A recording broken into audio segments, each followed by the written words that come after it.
Amém. Agora, no domingo pela manhã, nós estamos meditando no livro de Jó, e nós começamos hoje falando sobre Samuel Rutherford, que escreveu textos maravilhosos em profundos momentos de aflições. E hoje eu queria olhar para Jó de 1:6 a 2:10. Eu não sei se é possível olhar para o trecho que eu quero, mas vamos tentar ir o mais longe possível.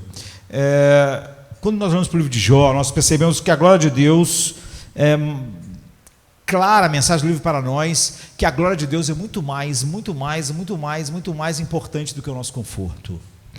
Essa é uma afirmação com a qual todos vocês concordam, todos os crentes concordam, prontamente em teoria. Se nós perguntarmos aqui, a glória de Deus é mais importante que o nosso conforto, ele vai dizer, a glória de Deus é muito mais.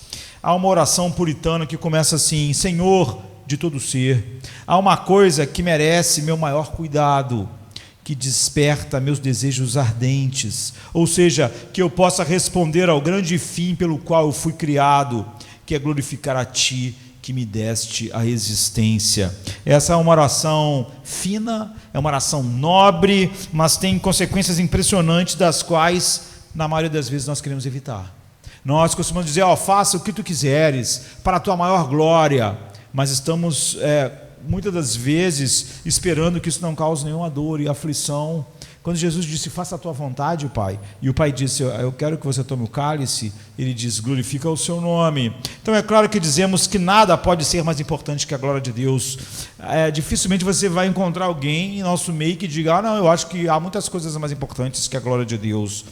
E que cristão poderia discordar de uma expressão de piedade tão correta como essa, e que fica tão bem nos lábios, e no entanto, em pouco tempo nos encontramos recuando das implicações dessa afirmação, e assim que as aflições chegam, nós começamos a nos perguntar por quê, quando na verdade tínhamos falado tanto que a glória de Deus era mais importante que o nosso conforto. Então a introdução do livro de Jó, que nós vimos do capítulo 1, de 1 a 5, retrata o mundo com o qual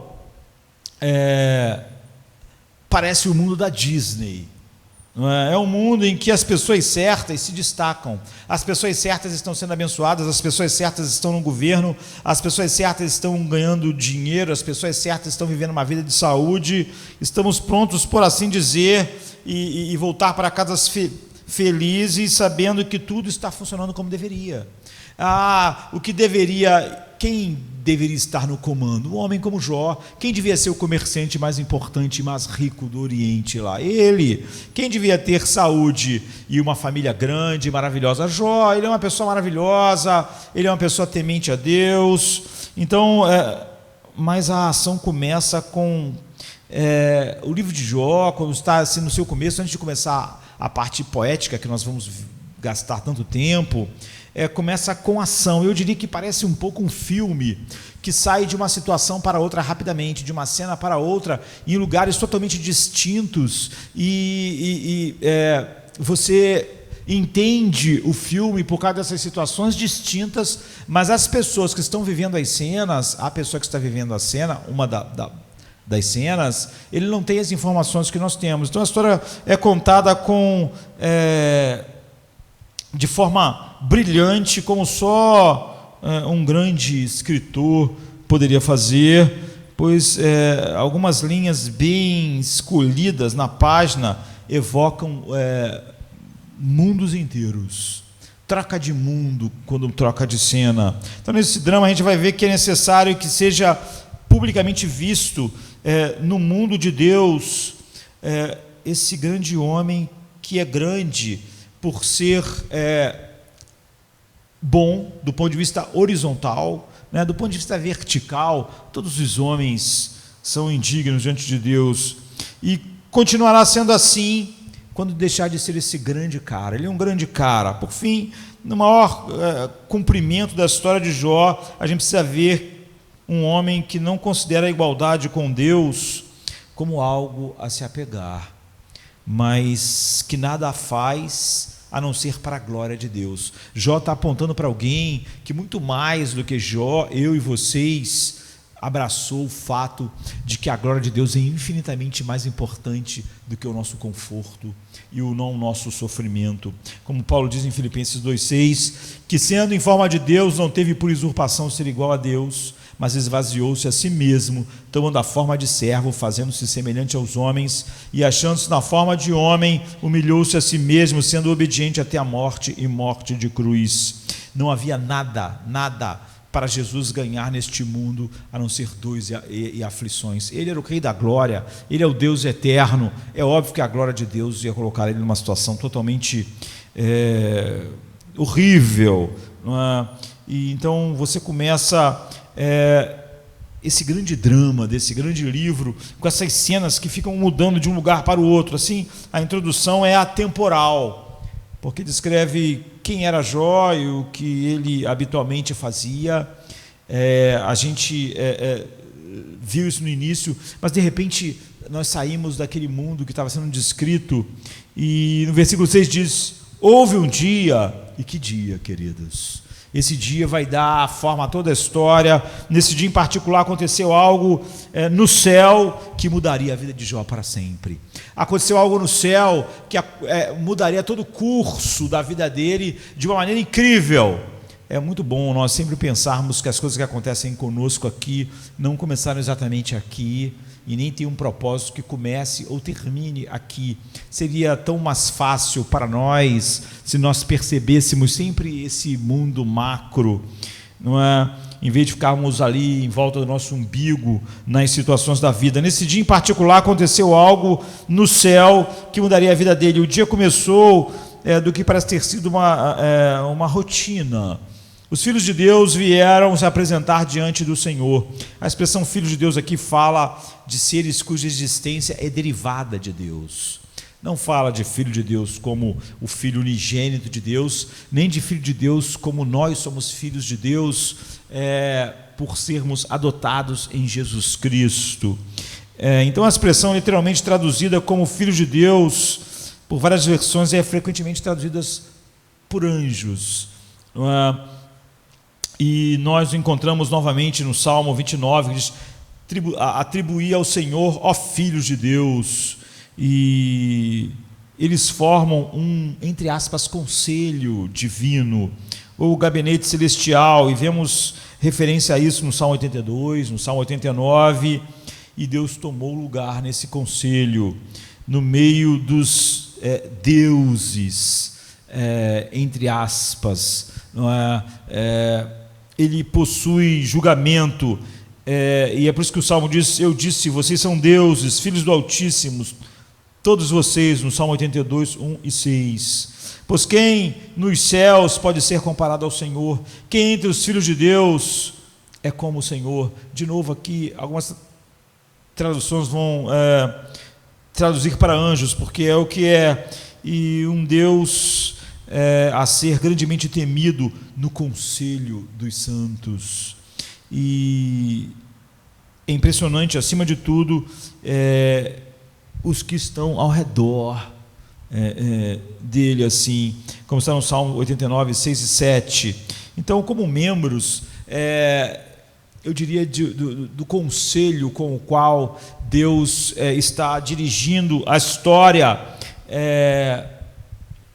se apresentaram diante dele. A expressão apresentar-se, ou apresentar-se diante, como está aqui, significa algo como participar de uma reunião, para a qual você foi convocado para se apresentar, para receber direção. Você vai diante de quem é seu superior para fazer a vontade do seu superior e para ser instruído para isso. É uma expressão usada pelos sábios, homens em Provérbios. Por exemplo, em Provérbios 22, 29 diz: você vê um homem hábil em seu trabalho, ele estará diante dos reis. Ele não estará diante de homens obscuros. Está vendo? Ele fará parte de um conselho diante de reis que vão dar a ele suas ordens. Por quê? Porque é assim que o rei governa, com esses homens sábios.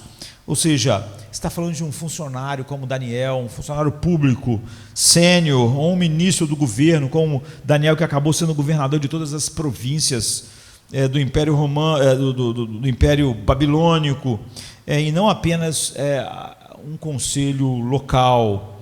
E nessa mesma expressão é usada com imagens apocalípticas em Zacarias, quando os 4 carros saem por todo o mundo. Zacarias 6,5 diz: depois de se apresentarem perante o Senhor de toda a terra. Ou seja, se apresentaram diante do Senhor, ouviram o que tinham que fazer, e então saíram por toda a terra para cumprir a vontade de Deus. Essa é a ideia. E esse dia, entre aspas, único aqui na nossa história, que vai definir tudo, acaba sendo totalmente devastador para Jó. E começa como essa reunião desse conselho, entre aspas. Deus convoca seus ministros, assim como um presidente pode convocar sua equipe sênior antes de dar as ordens que vão colocar em andamento um propósito, um plano, e apenas um membro do gabinete celestial é mencionado individualmente. E diz assim no verso 6: também Satanás veio entre eles. Aí, essa expressão Satanás, que está aqui, é um título que nos diz algo sobre o seu papel, não é um nome simplesmente. A palavra Satanás significa algo como adversário, algo como oponente, algo como inimigo, e o substantivo também é usado para significar um adversário em outros contextos, que não seja exatamente a mesma pessoa. Por exemplo, quando o Senhor para Balaão em seu caminho com a sua jumenta, é isso que é dito a ele em Números 22, como seu adversário. É assim que ele estava agindo como adversário de Deus, como Satanás. E sempre que você se põe como adversário de Deus, de alguma maneira você está em sincronia com Satanás e agindo como Satanás. Por isso Jesus falou para Pedro: para trás de mim, Satanás. Ele estava agindo como um adversário da cruz, não é? E quando os comandantes filisteus falaram ao rei filisteu Aques que não queriam que Davi lutasse com ele, eles usam exatamente a mesma palavra, porque Davi lutou com Saul, e agora os filisteus se juntaram para lutar contra Saul, e quando o rei Aques, que é o rei dos filisteus, chega, ele está com Davi e seus valentes. Os guerreiros filisteus disseram: nós não queremos lutar junto com Davi. E eles explicam: porém, os príncipes dos filisteus muito se indignaram contra ele e disseram-lhe: os príncipes dos filisteus, faze voltar este homem para que torne ao lugar em que tu o puseste, e não desça conosco a batalha, para que não se torne nosso adversário. A palavra não se torne Satanás, não é? Para que não se torne nosso adversário na batalha, pois com que poderia este agradar o seu Senhor? Porventura não seria com as cabeças destes homens? Então aqui em João 1 ainda não está claro de quem é o adversário. Satanás logo ficará evidente de que ele é adversário de Jó. Ele é o nosso adversário. E não nos diz explicitamente se Satanás está presente, a princípio não diz, como um membro do conselho celestial, ou se de alguma maneira é um intruso, apesar de ser meio ridículo você pensar que alguém possa ser intruso naquilo que Deus está fazendo. Então, às vezes, eu já vimos alguém que supõe que, porque Satanás é mau, ele não pode ser membro desse conselho, deve, portanto, ter entrado sem ser, eu diria, convidado. Como eu disse, isso é uma ideia ridículo. Deus pergunta para ele: de onde você veio? E é lida, parece por nós uma palavra hostil, não é? Mas não é assim. A palavra entre os filhos de Deus, entre os anjos, sugere que ele faz parte, não é? De como Deus trata com o mundo através desses meios. Não há necessidade de hostilidade ou repreensão implícita na pergunta de Deus: de onde você veio? Representa algo como um presidente pedindo um relatório a alguém que está totalmente subordinado a si. Então, É como se você dissesse ao secretário de guerra: eu quero relatório de todos os movimentos do exército. Em 1 Reis 22, o profeta Micaías descreve vividamente exatamente uma cena exatamente como essa. Ele diz assim: vi o Senhor sentado em seu trono e todo o exército do céu ao lado dele. Então, quando Micaías descreve a conversa, quem ia levar Acabe e Josafá para a guerra? E um espírito mentiroso disse: eu serei um espírito mentiroso na boca dos profetas. E Deus diz: vai, porque isso prevalecerá. 1 Reis 22, 19, 22. Portanto, aparentemente, você vai ver em alguns outros casos acontecer a mesma coisa. É óbvio que um espírito mentiroso não pode ser um anjo santo, não é? Já que nós sabemos quem é o pai da mentira e quem impulsiona a mentira, porque foi mentiroso e homicida desde o princípio, como Jesus diz em João 8. De mesmo modo, ficará então claro aqui que Satanás está presente no conselho, porque ele tem que estar lá.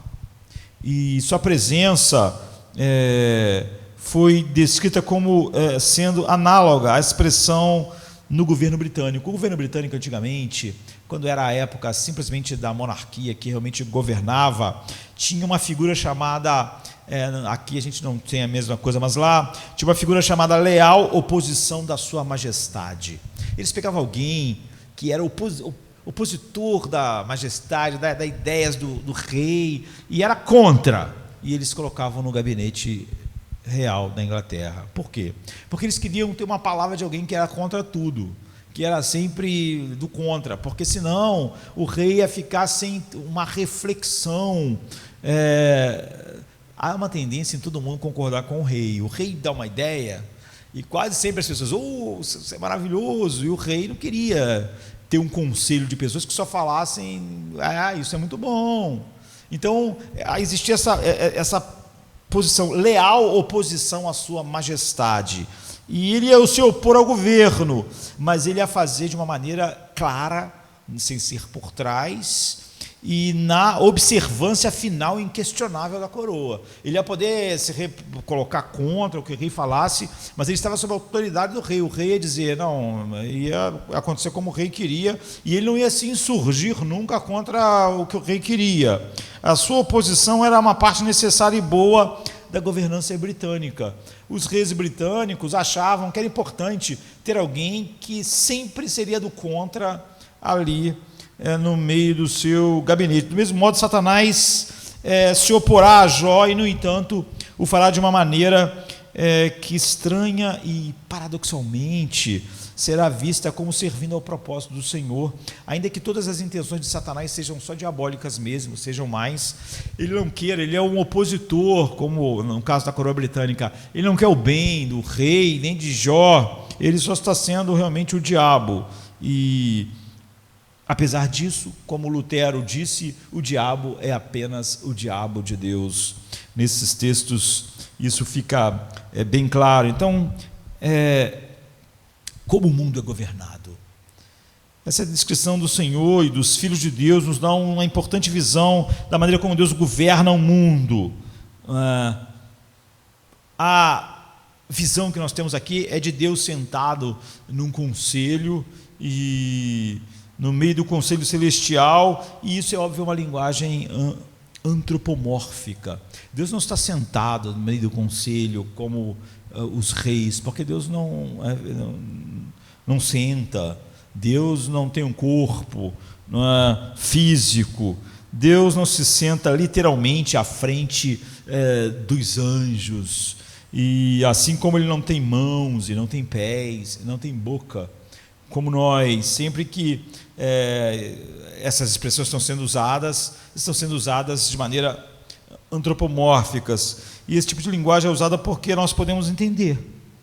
Se a linguagem trazida para o mundo dos homens não fosse usada, nós não poderíamos entender o que está sendo dito para nós, seria inútil. Então, de modo geral, existem 3 modelos para entender o governo espiritual do mundo.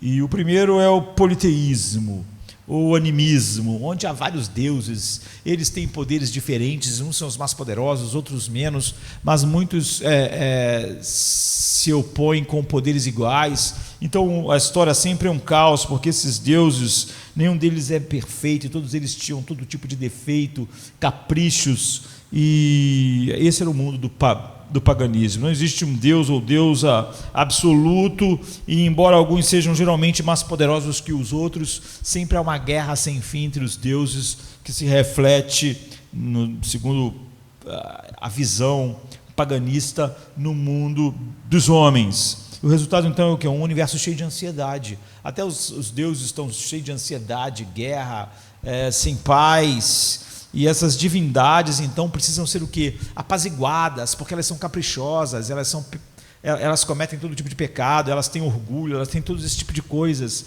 Então você só tem que apaziguar elas por mero capricho. Não é porque elas acham que coisas são erradas, é que elas só querem ser agradadas. Não há um caráter santo nelas. Pelo contrário, às vezes você tem que agradar elas simplesmente porque elas são orgulhosas e são, enfim. Então, elas estão esperando que receber subornos para que os seus caprichos não causem danos no mundo da humanidade. Outra visão de mundo assim é do hinduísmo, de uma maneira estranha, um pouco diferente. É também o mundo do budismo, onde os deuses e deusas estão dentro de nós. Nós fazemos parte da divindade. Cada pessoa é o seu próprio deus ou deusa. E quem sabe quem vai ganhar? Não é? E na sua forma mais simples, essa visão se torna um dualismo. E praticamente há várias filosofias que pensam assim na história do homem, mas dá tudo no mesmo. Fica parecendo o lado negro e o lado da força que se opõe a isso no Guerra nas Estrelas, não é? Sempre brigando, sempre lutando, sem chegar nunca. O máximo que pode acontecer é o equilíbrio da força, é o equilíbrio do bem e do mal. E o diabo é percebido como tendo autonomia ou agência independente de Deus. Em pensamentos assim, quando cristãos trazem para o cristianismo uma visão paganista e humanista, e não é assim que Deus dirige a história.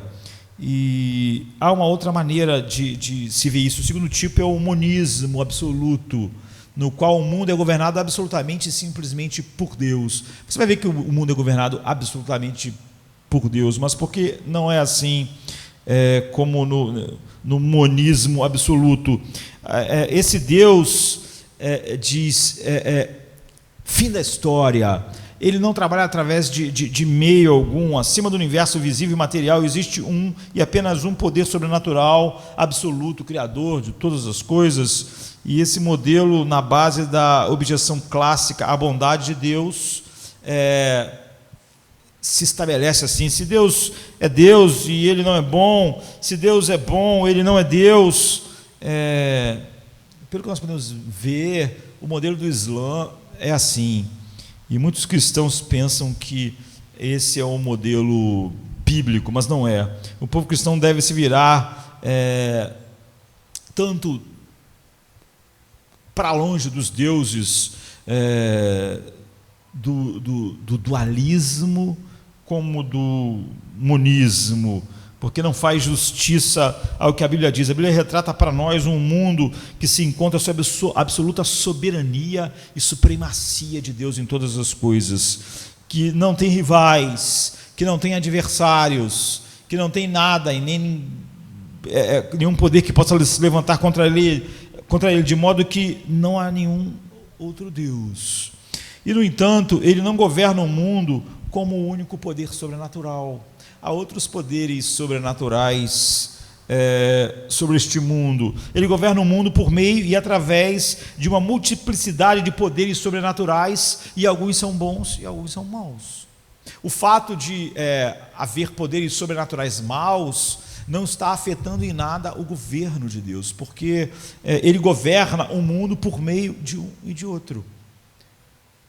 Esses anjos de Deus vão fazer a sua vontade, mas por fim, os demônios também farão, mas fazem parte daquilo que Deus está fazendo. Ou seja, os filhos de Deus representam poderes que são maiores que os poderes humanos, não é? São sobrenaturais nesse sentido, e ainda assim são infinitamente inferiores a Deus quanto os seres humanos e qualquer outra criatura é. E entre eles Satanás e seus espíritos mentirosos e maus está. É isso que o profeta Micaías está descrevendo quando um espírito mentiroso estava diante de Deus. E Paulo, Jesus chama os governantes deste mundo, em João 12:31. Paulo mais tarde vai chamar de o quê? Ele diz assim: o príncipe do poder, da potestade do ar, o espírito que agora está operando nos filhos da desobediência, Efésios 2:2. O ar aqui fala de uma região, as potestades do ar. O apóstolo Paulo usa muito essa expressão.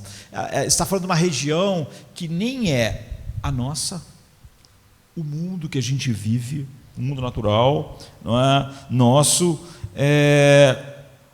e também não é aonde Deus está, onde Paulo chama de terceiro céu, o lugar da habitação, da manifestação da glória de Deus, onde Cristo está sentado à destra do Pai. Então Paulo diz assim: nossa batalha não ocorre apenas no nível humano, contra a carne e contra o sangue. Não é que nós não batalhamos contra a carne e contra o sangue. As pessoas usam muito isso para falar que o cristão não deve fazer nada, ele deve deixar de ser cidadão, não participa do que acontece no país, não participa contra a maldade, não participa contra as coisas na terra. Não é isso que a Bíblia está dizendo. O que a Bíblia está dizendo é que o cristão ele tem uma visão que isso não é tudo, não é? Que a nossa batalha simplesmente não está nesse nível. É óbvio que Paulo tinha que lutar contra a heresia, falando com homens ou contra homens que eram homens de carne e osso. É óbvio que as pessoas que batiam em Paulo, prendiam Paulo, machucavam Paulo, eram seres humanos. É óbvio que as pessoas que crucificaram Jesus eram seres humanos. É óbvio que para defender a verdade, o apóstolo Paulo tinha que se opor a seres humanos. Mas o que ele está dizendo é que o nível da nossa luta está muito além desse. Mas ele diz: contra os governantes, contra as autoridades, contra os poderes cósmicos dessa escuridão atual, ou deste mundo assombrado, né, por espíritos, contra as forças espirituais da maldade nos lugares celestiais. Esse lugar, não é? Efésios 6:13. Então esse é o modelo não dualista, você vê? Não é dualista, não há nenhum poder como o de Deus. Todos os poderes estão infinitamente abaixo de Deus e recebem de Deus a sua existência. A soberania de Deus não está comprometida nem um pouco, mas a natureza do governo do mundo é significativamente diferente do que é o monismo, onde Deus simplesmente sem meio nenhum faz. Nós vamos levar em conta essas agências sobrenaturais, que aqui é chamado de os filhos de Deus, e entre eles, junto com eles, os poderes, as potestades do ar, os poderes da maldade, nos lugares celestiais. E no livro de Jó, a linguagem aqui, no Antigo Testamento, os filhos de Deus. Então, temos que entender que as agências do mal, o diabo, juntamente com os anjos, embora não sejam sobrenaturais e sobre-humanos, são criaturas, e Deus, em vez de lidar diretamente com todas as coisas, lida com os homens e lidam através dos homens e lida através desse mundo espiritual. Então Satanás para citar essa famosa frase de Lutero, Satanás é o diabo de Deus. Então alguns objetam que, como Deus não pode olhar e nem ter comunhão com o mal, então como Abacuque 1,13 diz, ele não pode permitir Satanás na sua presença. Mas quando a Bíblia diz isso, que Deus não pode ver o mal, é óbvio que Deus vê o mal, é óbvio que Deus vê o mal, pune o mal, é onipresente, está em todos os lugares, está vendo o mal agora no coração de cada homem, e está olhando até os nossos corações. Davi ora para Deus olhar se há algum mal. Deus vê o mal. Quando Abacuque diz que Deus não pode ver o mal, o que ele está dizendo é que Deus não pode ter comunhão com o mal. Ele não pode ver o mal sem que tudo que flua dele seja ira sobre o mal. Então ele não pode, você não pode confundir comunhão com governo. Deus governa sobre tudo, sempre. Nele nós existimos, respiramos e vivemos. Quem? Todo mundo que não é regenerado vive uma vida por desprazer de Deus, e tudo que faz é mal, e também nele existe Satanás. O poder que Satanás usa é dele, e você pode dizer assim, mas como assim Satanás usa o poder para o mal? Então você também passou grande parte da sua vida usando todo o poder, mente, vontade, capacidades, só para lutar e desonrar Deus, e os homens estão fazendo isso. É a mesma coisa.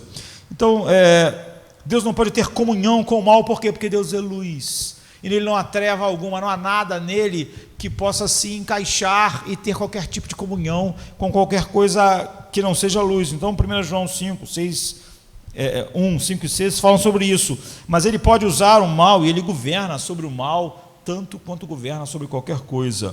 Ele tem negócios, entre aspas, por assim dizer, com Satanás no governo do mundo. Satanás faz parte do drama da história da humanidade. Ele sempre é motivado pela sua própria maldade, mas ele não pode, por fim, contrariar aquilo que Deus determinou. Então você vê essa conversa no céu. O escritor do livro de Jó é um profeta, não é? Porque é a única maneira dele ter acesso, como Micaías disse, eu vi Deus e os anjos reunidos, e um espírito de mentira falou isso e falou aquilo, porque Micaías era um profeta, não é? E quem escreveu o livro de Jó, apesar de não sabermos quem foi, era um profeta, ele teve acesso, não é? Ele não poderia saber. Então, como ele zomba de Jó, em Jó 15, 8, diz assim, você ouviu o conselho de Deus? O que ele faz é o seguinte, você já compareceu a algum conselho de Deus para saber o que Deus está fazendo? Claro que não, mas é óbvio que o escritor de Jó compareceu.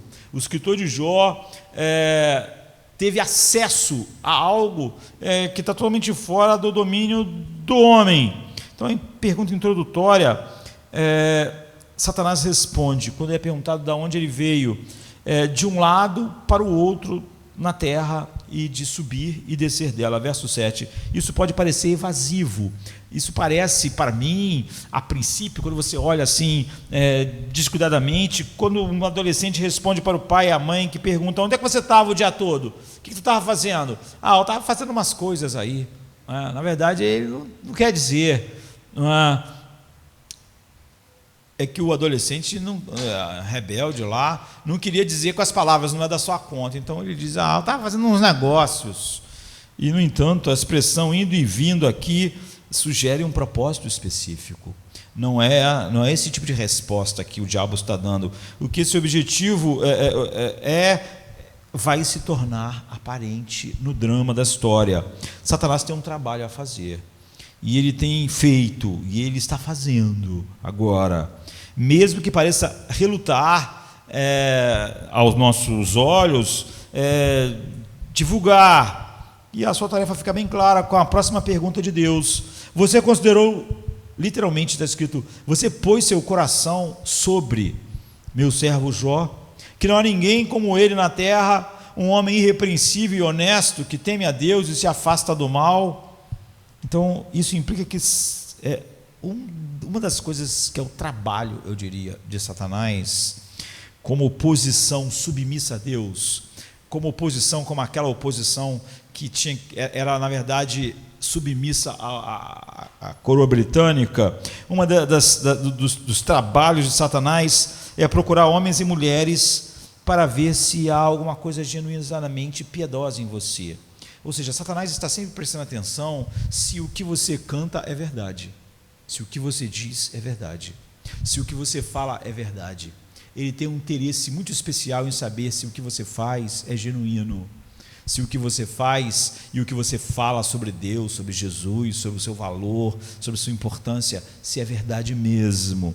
Deus afirma que há um eco e ponto por ponto na descrição da narração sobre Jó, no primeiro versículo, a respeito disso. Nós poderíamos parafrasear assim: eu gostaria de saber se nas suas viagens para olhar a procura de genuína piedade, de corações que genuinamente se deleitam em mim, você viu o meu servo Jó. A expressão meu servo transmite honra, dignidade a Jó, e a expressão que é usada, na verdade, está falando sobre Jó é o parceiro da aliança com Deus, já que Deus sempre se relaciona com homens através da aliança. Nós vimos como Jó tinha o cuidado de fazer os holocaustos, pensando que um dos seus filhos poderiam ter amaldiçoado a Deus no seu coração. É um título usado 40 vezes por Moisés, como um título geral para os profetas, por exemplo, em 1 Reis 14, 18, e também para os patriarcas, por exemplo, em Gênesis 24, 14, 26, 24, Salmo 105, 6, Êxodo 32, 13, Jó é leal ao Senhor. Há uma relação de aliança entre Deus e ele. Toda a relação de Deus com o homem sempre é pactual, né? Sempre é através da aliança. Isso será a declaração da lealdade pactuada. Ele é um verdadeiro crente, ele é verdadeiramente um homem regenerado, e há uma consistência nele, há uma integridade. A gente viu que Deus falou isso várias vezes nos 5 primeiros versículos, que Jó era externamente o que ele era internamente. Havia uma genuinidade nele, é impossível encontrar no mundo inteiro. Deus está dizendo, alguém como Jó. Não é? Em outras palavras, essas são palavras que eu diria que são fatídicas para Jó, porque exatamente porque Jó tem essa genuinidade no sua relação com Deus, que esse diálogo está acontecendo. Deus está destacando visivelmente o genuíno e piedoso Jó, e isso vai colocar ele sobre situações devastadoras e vai ter consequências incríveis. Então o livro de Jó não é sobre sofrimento em geral. É péssimo quando as pessoas dizem assim: o livro de Jó é sobre sofrimento, que quem está sofrendo deve ler o livro de Jó. Primeiro que você não lê a Bíblia dessa forma, né? Eu quero ler sobre sofrimento, vou para lá, é sobre amor para lá, sobre casamento para cá. Você está buscando na Bíblia uma compreensão verdadeira de Deus revelada em seu Filho. Então o livro de Jó não é sobre o sofrimento em geral, e certamente não é sobre o sofrimento de todos os homens. O livro de Jó não é sobre o sofrimento de todas as pessoas que estão sofrendo agora no mundo, sofrendo e morrendo. Antes disso, trata-se na verdade de como Deus trata seus amigos. O livro de Jó é como Deus trata as pessoas que verdadeiramente o amam, que verdadeiramente têm integridade, de tal maneira que aquilo que ele fala e o que ele é exatamente a mesma coisa. Então, comentando as palavras, quem você ama está doente, em João 11, 13, quando falam para Jesus que Lázaro está doente. João Crisóstomo, lá um dos pais, diz assim na igreja: muitos homens, quando veem qualquer um que agrada a Deus sofrendo muito, ou sofrendo qualquer coisa terrível, ofende-se por não saber que, para aqueles que são especialmente amados ou queridos por Deus, é preciso suportar essas coisas. Então, da mesma maneira, Deus destaca seu amigo. Está dizendo para Satanás: está vendo como Jó é meu amigo, como Abraão foi, não é? E isso coloca Jó na história, e ele pergunta a Satanás se ele notou essa piedade surpreendente, preeminente, continuamente, da devoção e integridade do coração de Jó para com Deus. E Satanás não diz: eu não sei quem é Jó.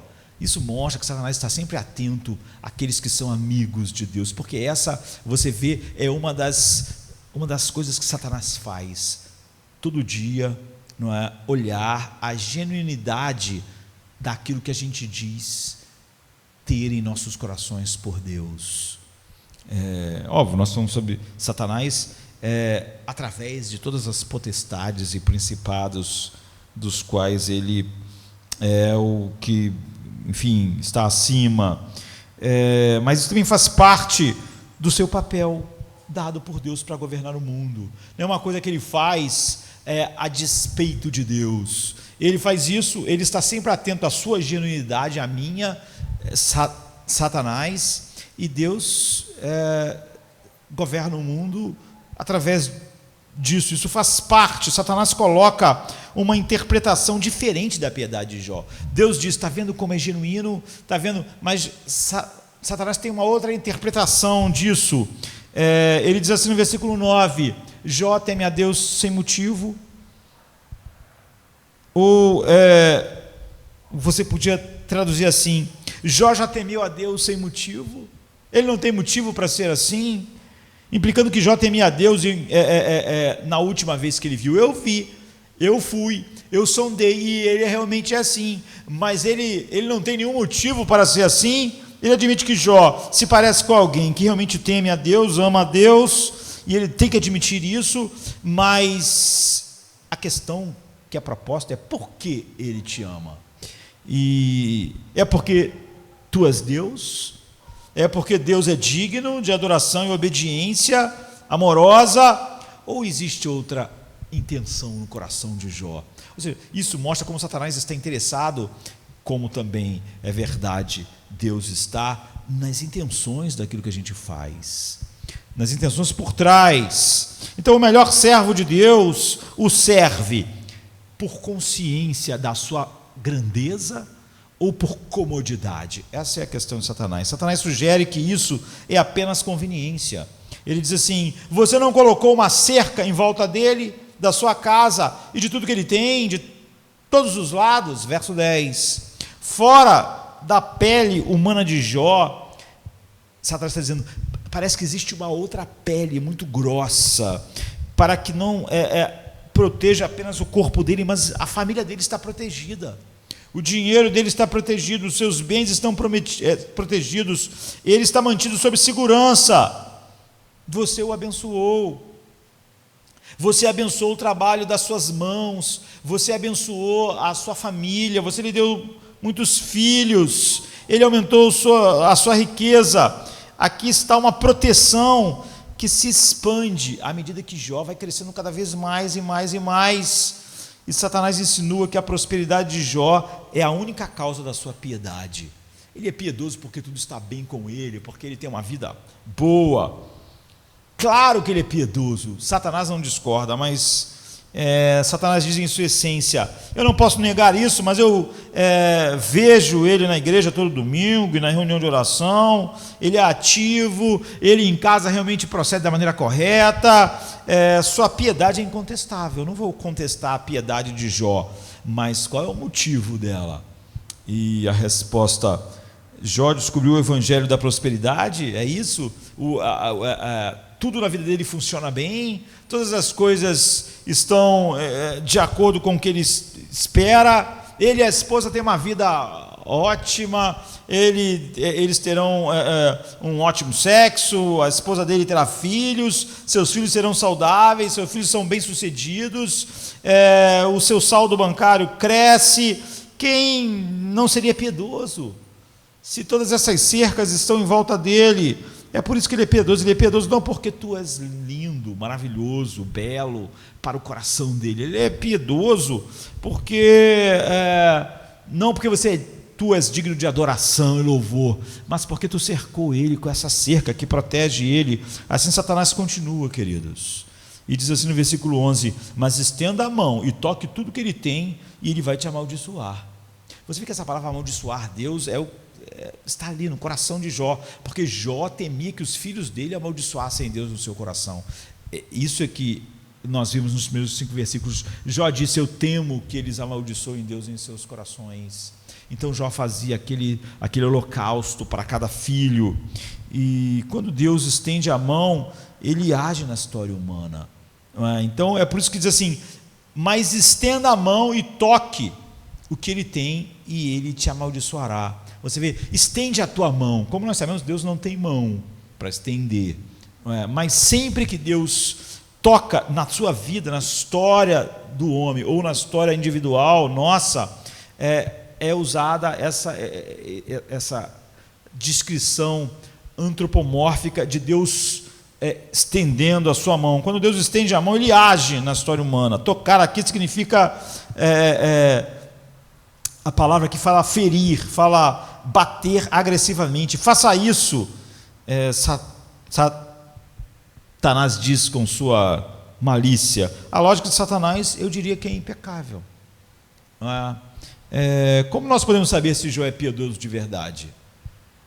Porque acredita em Deus? Porque que diz que Deus é maravilhoso?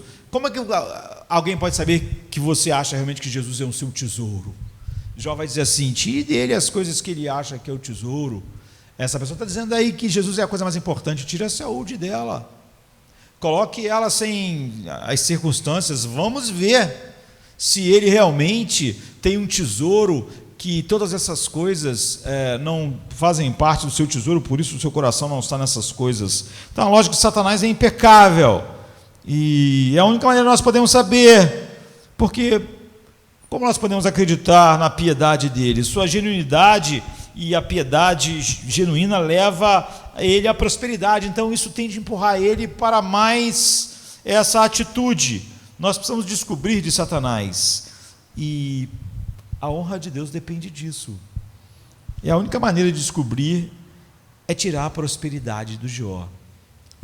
Não há nenhuma maneira de descobrir o profundo amor de Jó por Deus, não para Deus, mas o problema é que a glória de Deus precisa ser testemunhada publicamente, para anjos, para homens, para demônios. Então, somente quando essa pele externa ou proteção se rompe, ou seja, a mão de Deus invade e tira essa pele protetora, essa cerca, nós vamos poder saber se há genuinidade em Jó ou não há. E se tirarmos essas coisas, e ele ainda te temer, e ele ainda se desviar do mal, e ele ainda se deleitar em ti, então é verdade. Mas o diabo diz, ele não vai fazer isso.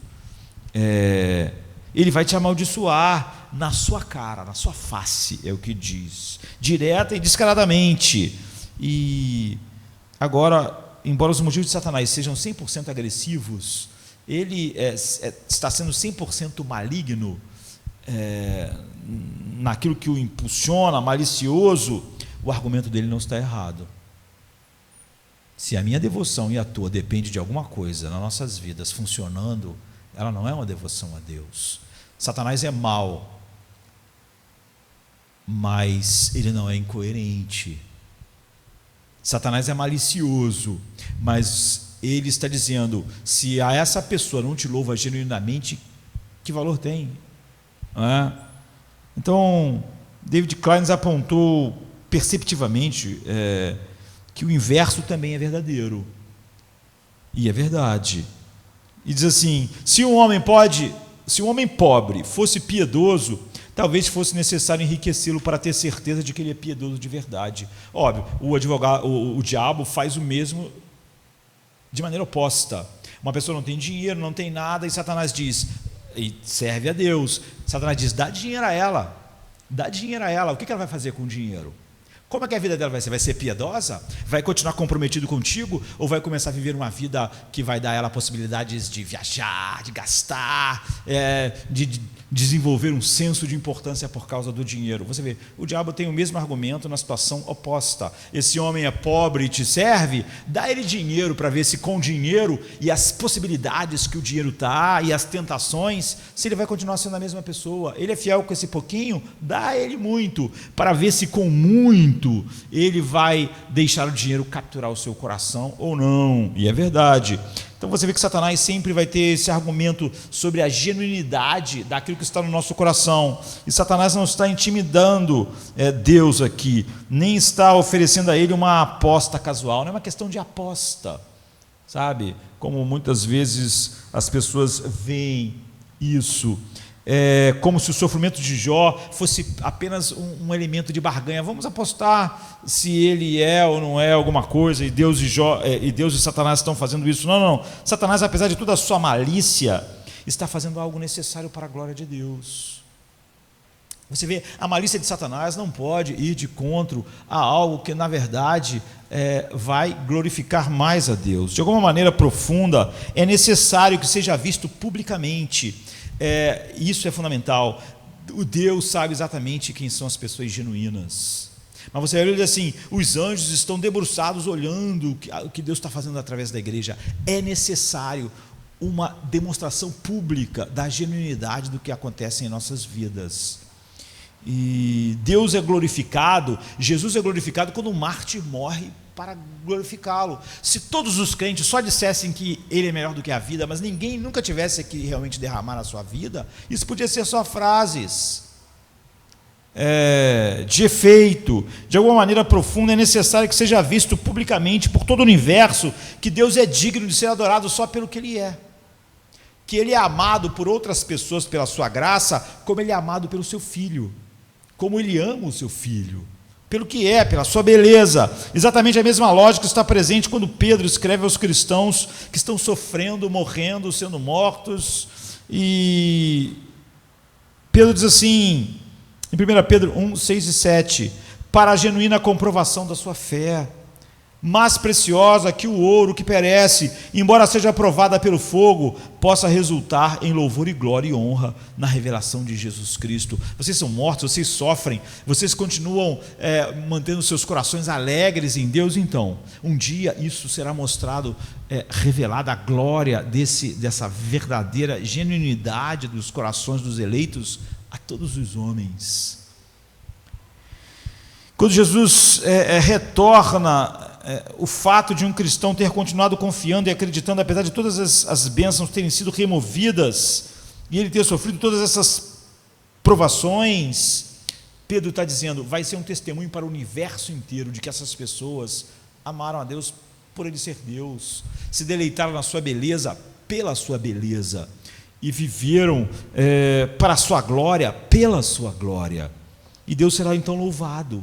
Quando todo joelho se dobrar, não vai ser simplesmente a declaração de pessoas que estão só reconhecendo a glória de Deus, mas que nunca foi glória em seus corações. Elas vão estar fazendo isso diante de uma multidão imensa, que durante toda a sua vida realmente experimentou Deus pela sua beleza, pela sua graça, pela sua glória. Enfim, a glória de Deus é mais importante do que o meu conforto, o teu conforto ou o de Jó. Então você vê, não é uma questão de aposta, é uma questão da glória de Deus. E de modo algum, de uma maneira então profunda, os sofrimentos de Jó são necessários para redundar para a glória de Deus. Mas, paradoxalmente, Satanás, por toda a sua má motivação, tem um ministério. É por isso que Lutero diz que o diabo é o diabo de Deus. Ele tem um ministério necessário no governo mundial de Deus para a glória de Deus, para essa manifestação. Se Satanás não lançasse esse desafio, seria necessário que Deus delegasse essa tarefa, não é? Mas o próprio coração mau de todas as potestades fazem por motivação má própria algo que redunde numa glória maior de Deus, como o coração mau de Pilatos e dos judeus levaram Jesus para a cruz, manifestando a glória de Deus que vai ser cantada para sempre. Então Satanás tem um ministério, não é? E o ministério de oposição é o ministério de insistir. Você vê, é um ministério maligno, mas é um ministério que serve para sempre pressionar sobre a genuinidade do Evangelho no teu coração. Ele, por motivos diabólicos, está sempre atento se você é genuíno ou não.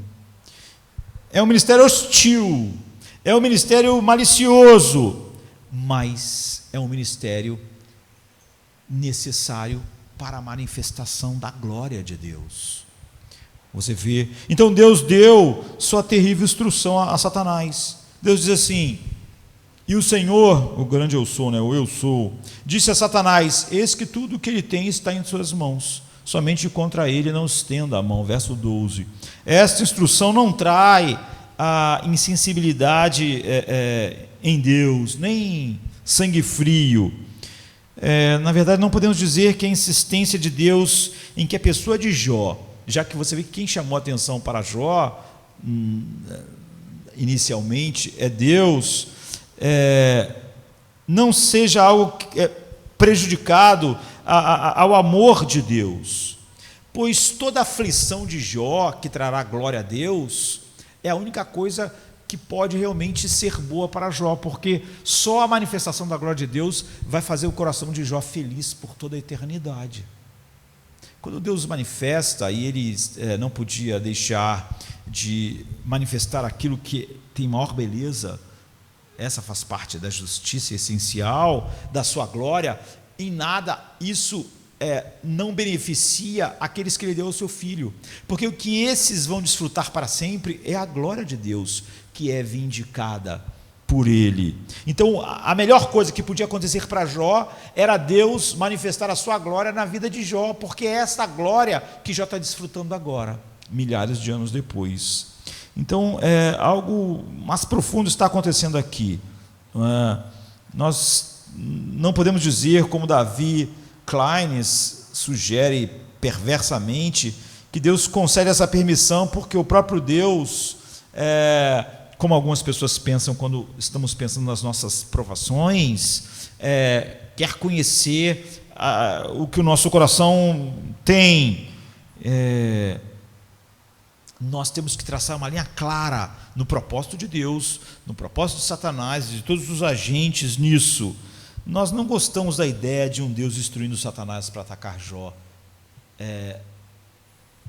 se nós somos superficiais, porque nós pensamos que o amor sempre protege, que o amor impede a aflição. É óbvio que um cristão nunca podia pensar assim, porque isso é a negação da cruz. Se o amor de Deus pelo filho tivesse sido impulsionado primeiramente por simplesmente proteger seu filho, então a cruz não era possível.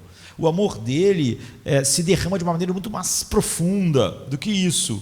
Em tudo isso, a Bíblia insiste na soberania de Deus, e infelizmente está na moda, no final do século XX e no início do século XXI, tentar contornar o problema do mal, exatamente dizendo que Deus de alguma maneira não tem a ligação direta com o que está acontecendo, quer seja algo particular como acontece com Jó, ou quer seja em algo no nível global, como por exemplo a pandemia que nós estamos experimentando. Então há um livro famoso chamado Quando as Coisas Ruins Acontecem a Pessoas Boas, que um rabino, Harold Kushner, ele resolve o problema do mal fazendo o que muitos cristãos fazem hoje, dizendo, olha, Deus queria até impedir, mas Deus não pode impedir todas as coisas. Então, uma maneira de explicar é diminuir Deus e dizer que Deus nada mais é do que alguém tentando fazer o melhor, mas que esse melhor é frustrado de várias maneiras, o que já é a negação de tudo que Deus é. Como eu disse, eu vi um pastor esses dias explicando o coronavírus, e ele estava dizendo que Deus está conosco, sofrendo conosco, mas que ele não tem nada a ver com o coronavírus. O que esse pastor está dizendo não tem nenhuma relação com o Deus da Bíblia. Não importa mais o que ele diga, mas infelizmente as pessoas vão achar ele mais amoroso.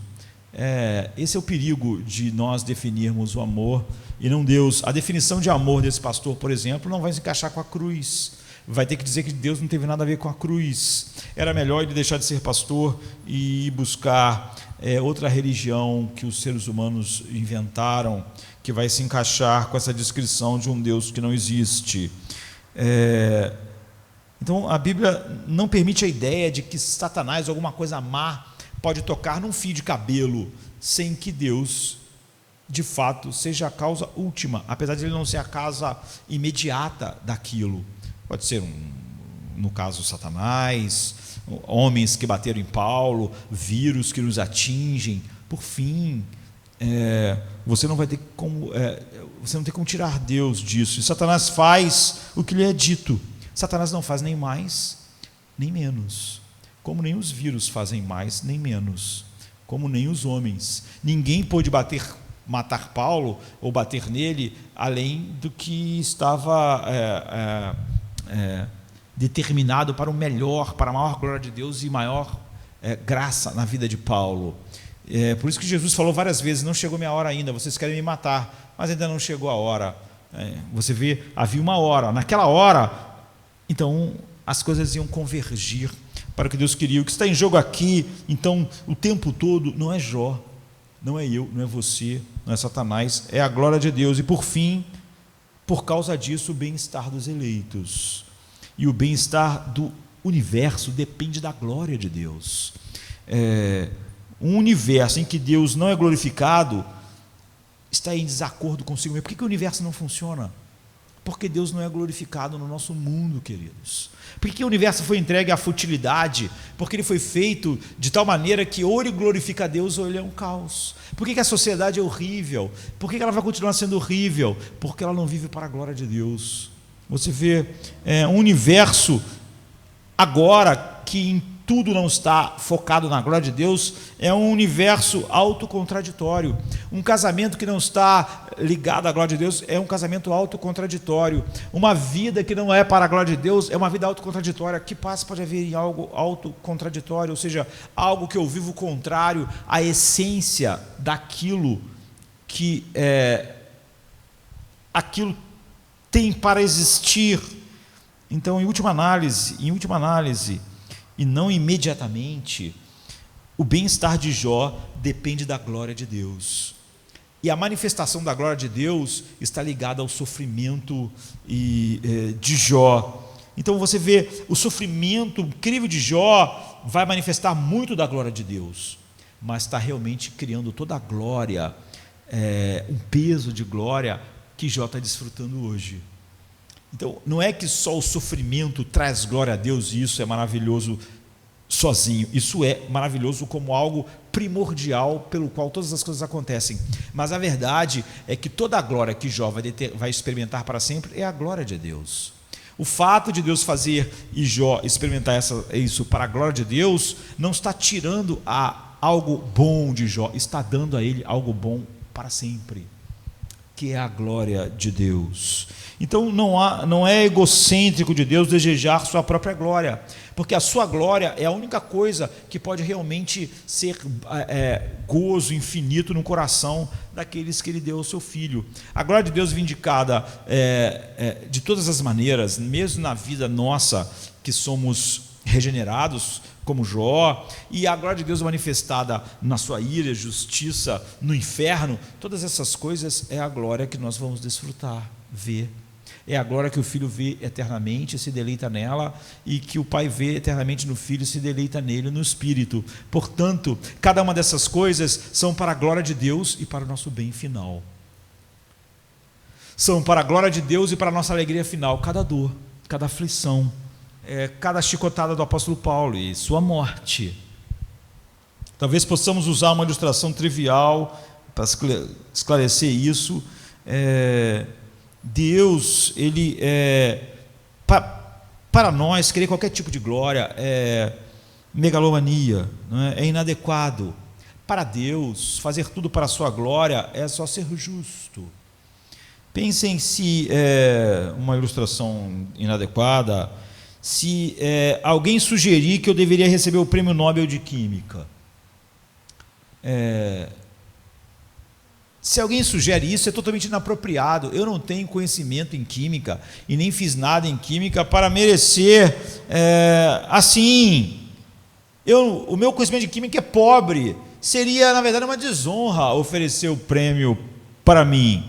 Se esse prêmio fosse concedido, haveria não uma honra para mim, mas uma profunda desonra para o Prêmio Nobel, porque o Prêmio Nobel está sendo concedido a alguém que definitivamente não merecia ganhar um Prêmio Nobel de Química.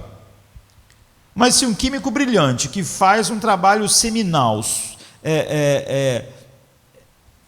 fundamental na química é indicado, é totalmente diferente. Não é? De fato, se ele não recebeu o prêmio, é que algo está errado. Como o melhor químico, como a maior descoberta, como a maior mente pensante sobre a química no mundo não vai ganhar o prêmio. Seria injusto, seria errado dar para outra pessoa. Então, de fato, se ele não recebeu o prêmio, está errado. De uma maneira ligeiramente semelhante, qualquer coisa que receba a glória que não Deus é um absurdo. Outro dia eu vi alguém dizendo: nós temos que realmente construir a nossa autoestima. Ter a autoestima assim é bom. Não é. Porque toda ideia de autoestima é eu me gloriar em algo que está em mim mesmo, eu valorizar algo que é bom em mim, mas não há. Por isso que Paulo diz assim: eu não vou me gloriar em nada, a não ser na cruz de Cristo, em nada, porque não há nenhum bem que habita em mim. Como é que eu poderia basear minha autoestima em algo em mim? Mesmo as coisas que supostamente eu possa ver como algo bom em mim agora, contudo não é meu, é a graça de Deus que me deu. Portanto, eu não vou me gloriar em mim, eu vou me gloriar na cruz que me deu isso.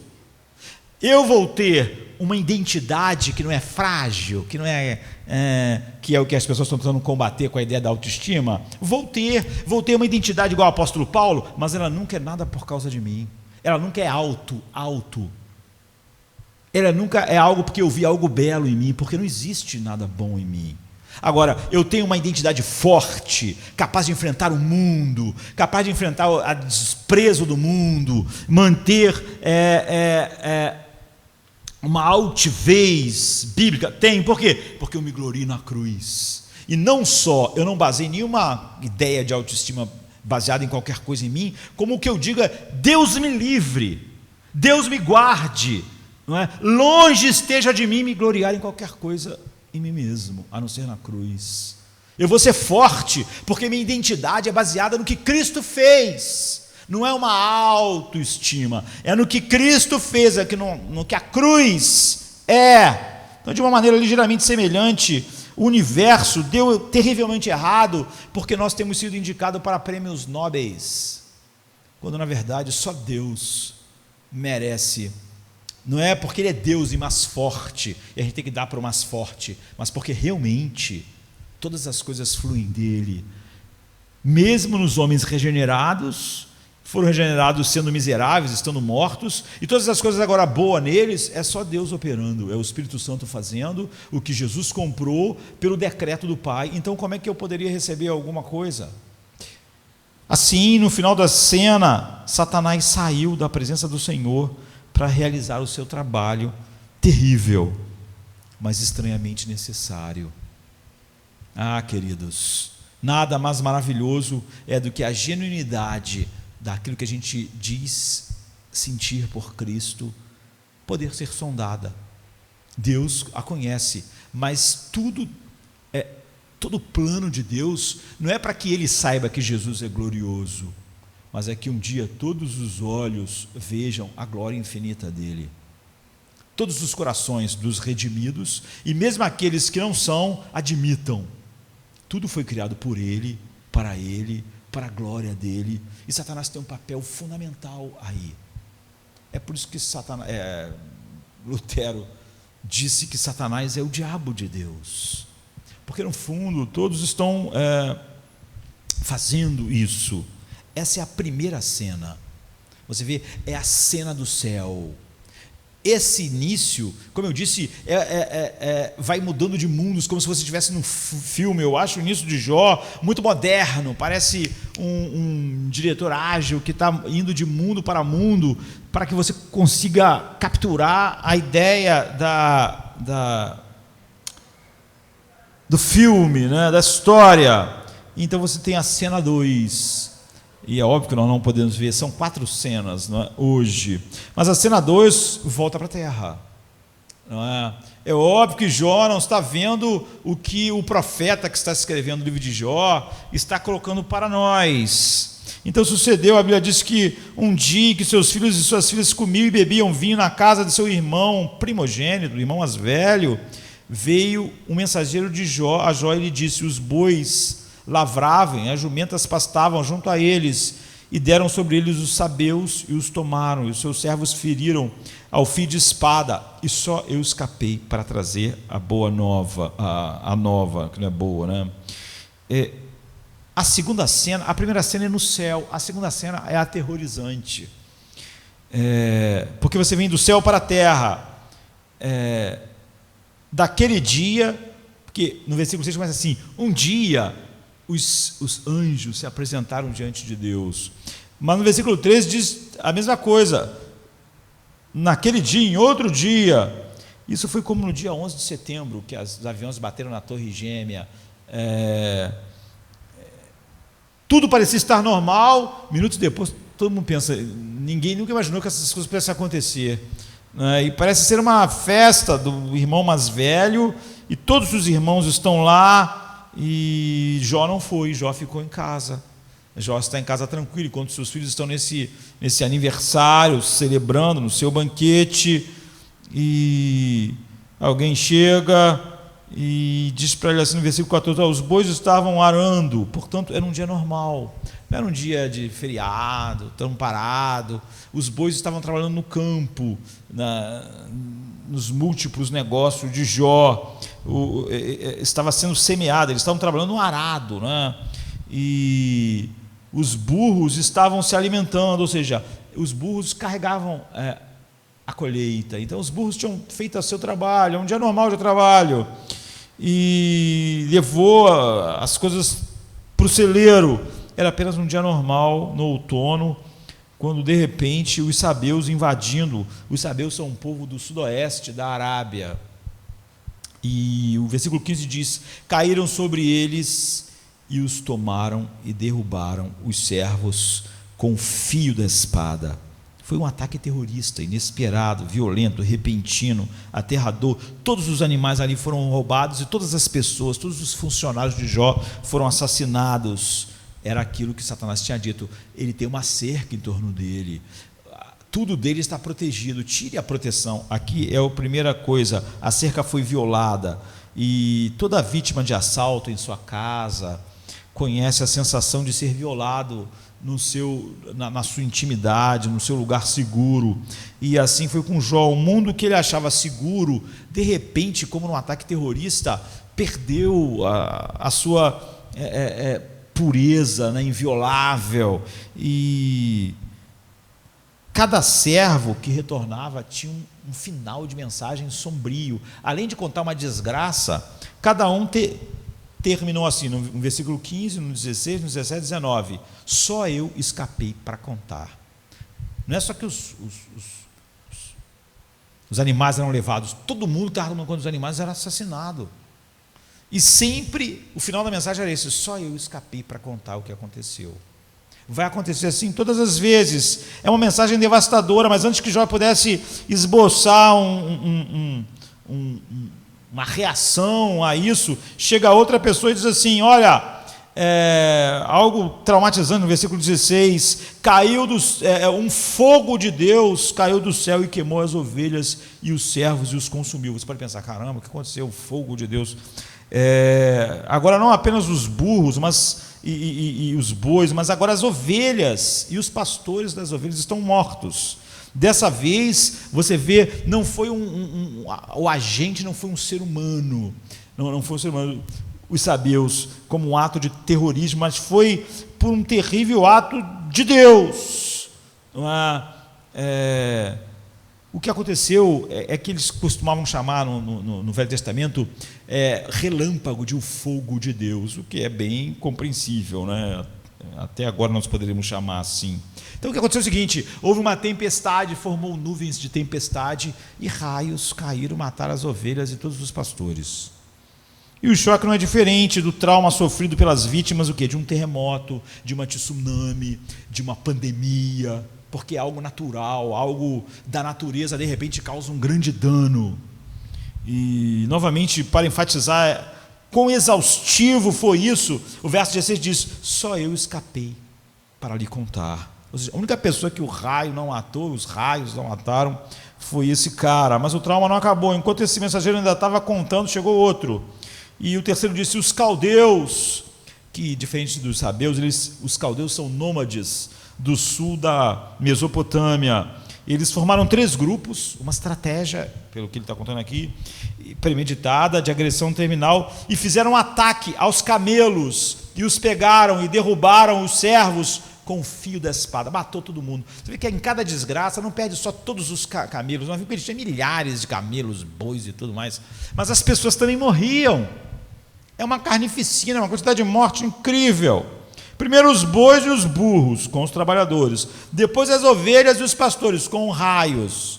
E agora os camelos são roubados, e todas as pessoas que estavam guardando os camelos são mortos.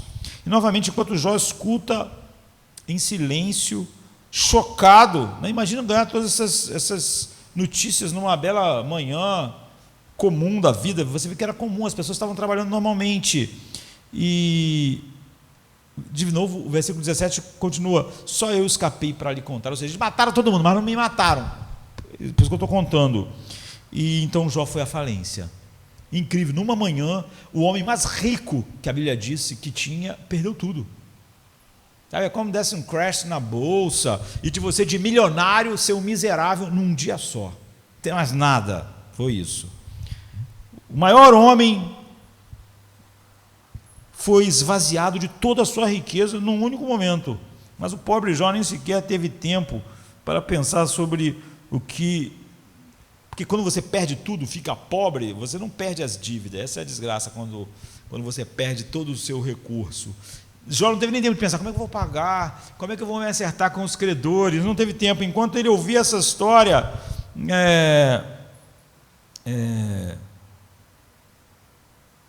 lá no início, já tinha dito para a gente que todos os filhos estavam reunidos na casa do irmão mais velho. A tensão da história vai só aumentando, e um quarto e último mensageiro aparece com o rosto manchado de lágrimas, e diz: seus filhos estavam comendo e bebendo, e veio vinho na casa do irmão mais velho. Sim, eu sei que podemos imaginar Jó pensando como as notícias continuavam chegando, e dizia: eis que um grande vento atravessou o deserto e atingiu os 4 cantos da casa. 4 cantos é para enfatizar a totalidade da destruição, não ficou nada em pé. E caiu sobre os seus filhos. E antes que Jó tivesse tempo de perguntar se houve baixas, ele diz: todo mundo está morto, todos os seus filhos, todos os funcionários, todas as pessoas que trabalhavam naquele banquete, todas as pessoas, não sobrou ninguém, só escapou eu para lhe contar. Versos 19 e 18. Então, uma alternância de 2 ataques terroristas e 2 obras da natureza, porque esse vento, esse tornado que derrubou tudo, também não era obra de um ser humano, não é? Isso tirou tudo de Jó. E se nós permanecermos por algum momento nessa cena, é difícil não chorar com Jó. Ao longo do restante desse longo livro, nós nunca devemos esquecer, quando estivermos estudando o longo livro de Jó, esse drama, porque tudo é a respeito disso. Somos acostumados em nossa cultura a transtorno de estresse pós-traumático e os treinamentos de conselheiros de trauma para ajudar em tempos de desastre natural, terrorismo, guerra, mas nunca na história humana uma sucessão de desastres extremos como esse aconteceu. Homens e a natureza faliram Jó e mataram seus 10 filhos, tudo no mesmo dia. Na verdade, nunca aconteceu nada parecido com o que aconteceu com o Jó. Sua cobertura, realmente, que Satanás disse que tinha uma cobertura, ela foi tirada, não em parte, mas totalmente. Sua pele externa, por assim dizer, foi violada. Os 4 mensageiros, foi 4 mensageiros, assim, sinceramente, parece os 4 cavaleiros do Apocalipse que chegaram na casa de Jó no mesmo dia, não é? E foram, não é? Tudo desapareceu, e Jó no fim está sozinho, no fim da segunda cena. O maior homem da região agora não possui nenhum bem e nem família, exceto a esposa que vai aparecer em breve. Como ele vai responder? Como ele vai responder? Como ele vai revelar o verdadeiro estado do seu coração? Jó serve a Deus pelo que ele possui, pela proteção, por essas coisas. Jó estava sentado para receber as terríveis notícias, e agora finalmente ele pode começar a responder. Não estava dando tempo dele responder, e ele se levantou, e agora, depois de receber essa quantidade incrível, ele raspou a cabeça como símbolo convencional de luto, indicando identificação com todos mortos. Então ele cai no chão, sob esse peso enorme de tristeza, mas não é isso que faz ele cair no chão. Não é a tristeza que o derruba no chão. A Bíblia diz que ele se inclinou para adorar a Deus, o Deus que ele ama, silenciosamente, com dignidade, contenção. E então Jó diz: nu eu vim do ventre da minha mãe, e nu retornarei. O Senhor me deu, o Senhor tirou, bendito seja o nome do Senhor. O pregador diz algo muito semelhante. Nós estamos estudando Eclesiastes, não é? Se Deus quiser, hoje vamos continuar. A Bíblia diz assim, em Eclesiastes 5,15: como ele veio do ventre da sua mãe, ele irá novamente, nu como ele veio, e não terá nada pelo seu trabalho que possa levar em suas mãos. Então Jó sabe que eventualmente ele vai morrer e não vai levar nada, e é quase como se ele tivesse morrido naquele dia. Ele entende que todos os seus bens vieram de Deus. Você vê aqui, quando nós estamos encerrando, o princípio pelo qual o Jó pode enfrentar as coisas como ele vai enfrentar. Jó não achava que conquistou os seus bens. Ele não achava que conquistou uma grande família. Ele não achava que ele conquistou com o seu grande esforço, com a sua grande sabedoria, como Nabucodonosor. Ele diz que todas essas coisas vieram de Deus.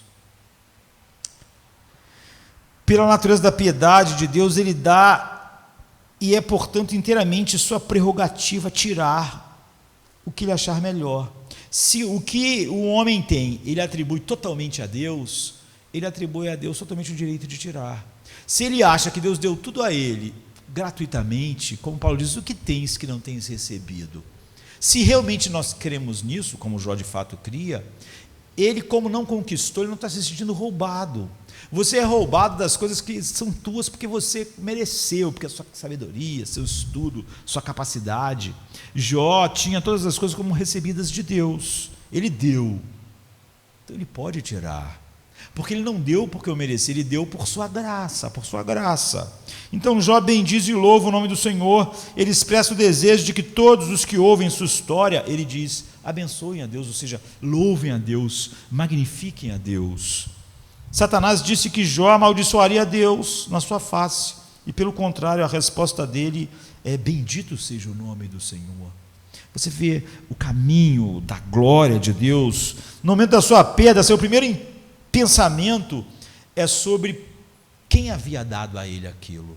Nós, normalmente, o primeiro pensamento quando perdemos algo é: por que nós perdemos isso? Eu perdi algo. Jó, o primeiro pensamento é: quem me deu isso? Quem me deu todas essas coisas? Deus. Deus deu. Ele deu soberanamente. Ele deu quando eu não merecia. E se o primeiro pensamento que vem a nós é que tudo que nós temos Deus deu, logo o segundo pensamento não é que nós fomos roubados por Deus. Então a história parece concluir: em todas essas coisas Jó não pecou ou acusou a Deus de fazer algo errado. O que esse homem diz sobre Deus é a questão principal em jogo, porque essa era o que o diabo disse que ele falaria: ele vai te amaldiçoar na sua face. E ele estava ansioso. Você vê que a grande preocupação de Jó era exatamente Deus nunca ser amaldiçoado. Como nós vimos no primeiro domingo, no domingo passado, olhando para o livro de Jó, a cada festa que seus filhos faziam, ele tinha uma preocupação: será que eles amaldiçoaram Deus no seu coração? Será que eles amaldiçoaram Deus? Será que eles não deram toda a honra devida a Deus? Será que eles atribuíram algo a nós ou a eles e não a Deus? Você vê que como a preocupação maior dele, mesmo no coração, era de que seus filhos não amaldiçoassem a Deus, e Satanás disse que ele exatamente ia amaldiçoar. Você vê que aquela preocupação com seus filhos era totalmente genuína. Satanás predisse que Jó amaldiçoaria a Deus na sua face. Em vez disso, ele respondeu bendizendo a Deus. É uma conclusão maravilhosa para uma história terrível, mas não é a conclusão. Este é o próximo choque, porque nós precisamos aprender e ficar chocados e chocados. O livro de Jó quer nos chocar muito. Por isso, enquanto nós estamos entorpecidos com o que está acontecendo na terra, de repente as câmeras se voltam de novo para o céu e vai ter uma outra cena do céu. Eu quero encerrar sobre algo que eu vou expandir mais na semana que vem, mas na verdade, você vê, nunca ninguém viveu o que Jó viveu. É extremo demais. Nós não vamos ser tão ricos quanto Jó, e nem vamos para a miséria tão absoluta que ele foi. Nós nunca vamos estar numa posição tão alta e de um dia para o outro numa posição tão baixa. Não é? Nós nunca vamos parecer estar sendo favorecido por Deus de uma maneira tão avassaladora nessa cerca de proteção, para estarmos totalmente sem proteção nenhuma logo depois. Na verdade, nunca mais essa história de Jó vai acontecer com ninguém, esses extremos tão grandes, a não ser quando acontecer de uma maneira muito maior, com o Filho de Deus, alguém que tinha toda a glória e vai estar debaixo da maldição final, alguém que estava livre de todo o mal e agora vai estar sobre ele todo o mal infinitamente. Ou seja, nós vamos ver como isso aponta para Cristo. Por isso que a história de Jó ela se expande de uma maneira inacreditável, porque ela vai apontar para algo muito mais inacreditável, para discrepâncias muito maiores. Então, de alguma maneira, isso não fala sobre nós, em primeiro lugar, não é? Vai falar sobre Cristo, como nós vamos ver, mas através de Cristo, isso vai falar algo fundamental para nós nessas primeiras cenas. Você vê, aqui nós vimos como Deus governa o mundo, como a glória de Deus é fundamental e como isso é operado e como isso, na verdade, apesar de tudo que acontece a Jó, é a glória que Jó está desfrutando agora, como o livro de Jó é totalmente contemporâneo, mas não é sobre o sofrimento como o sofrimento, é sobre como Deus nos ama, ao amar a sua glória sobre tudo, e como ao amar sua glória sobre tudo, nós somos abençoados por desfrutar essa glória eternamente. E como essas coisas se mostraram verdadeiras e finais somente em seu Filho. Pai, obrigado, Deus, por esse breve momento, olhando para esse livro, Senhor Pai, que vai sondar, Senhor Pai, os recantos mais profundos do nosso coração, sobre a genuinidade, Senhor Pai, da visão que nós temos de Ti na face do Teu Filho.